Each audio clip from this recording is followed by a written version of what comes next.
the one meter that I wanted to talk to you about today is our ME5 moisture meter. And I know this is one that you use pretty regularly. Yes. Could you tell us a little bit about how you use this in the work that you do? Yeah, the ME5 works quite well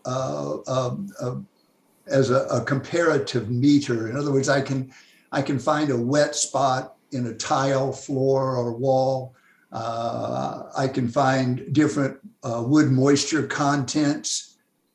It's especially helpful, David, when we're doing a non-destructive floor failure.